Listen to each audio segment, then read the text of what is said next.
Hey, what's going on, guys? The Horror Man back with the next review of the Terror in the Aisles challenge.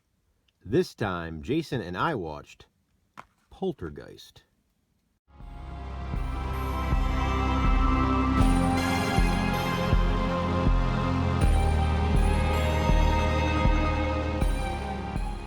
They're here.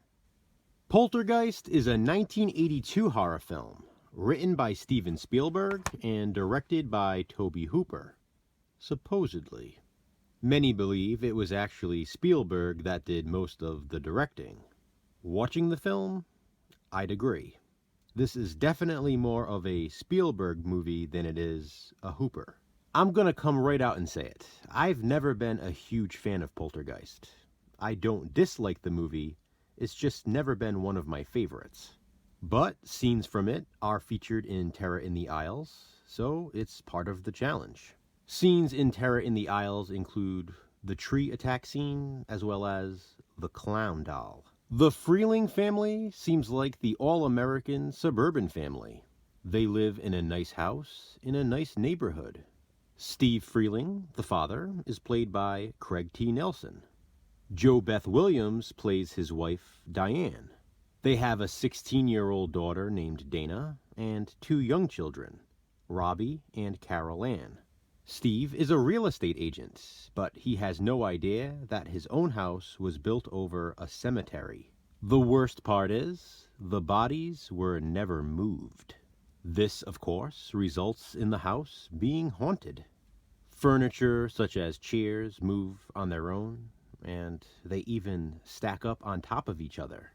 The tree comes alive and tries to eat Robbie, and eventually the spirits, or the poltergeist, kidnaps Carol Ann. She had been communicating with the spirits through the TV, and now her voice can be heard from the other side. With no idea about what to do, Steve and Diane call in some experts. Paranormal investigators come to the house to try to cleanse it. This includes Tangina, famously played by Zelda Rubinstein. It becomes the living versus the dead to save Carol Ann from the other side. By the way, that's the subtitle of Poltergeist 2, The Other Side. Also, by the way, I prefer the sequels to Poltergeist, but I'll get to that more in just a bit. Like I said, I don't dislike Poltergeist. I just don't love it. I do really like the cast. Craig T. Nelson is awesome, as is Jo Beth Williams. I also like that the movie is like an 80s time capsule. There are Star Wars blankets and action figures. There's a Toys R Us sleeping bag on one of the kids' shelves. And the whole movie just feels very 80s. The thing is, though, it's too Hollywood 80s. It's too Spielberg.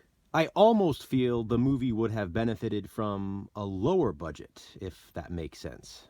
It just reveals too much, and sometimes less is more, especially when it comes to a haunted house film. The chairs stacking themselves and moving across the floor, that's effective. But seeing the spirits in physical form was just unnecessary. Some stuff is just better left to the imagination. There are some other well-done scenes as well, though. I love the face-ripping scene. It reminds me of the face melting from Raiders of the Lost Ark. I also like the shot of the long hallway toward the end of the film. And speaking of the end of the film, Poltergeist has a false ending, and then it continues to go on for a bit longer than I would have hoped. The movie probably could have been cut by a good 10 minutes or so. I'm sure everyone knows about the Poltergeist curse, the fact that they used real cadavers in the film, and then some horrible things happened to some of the actresses, including the actress who played Dana and the actress who played Carol Ann. I won't get into all of that, but it definitely leaves a stain on the film. Zelda Rubinstein is fantastic as Tangina. There's no denying that. There's a reason she's most famous for this role. The last shot of the film is pretty funny, and a good way to end it.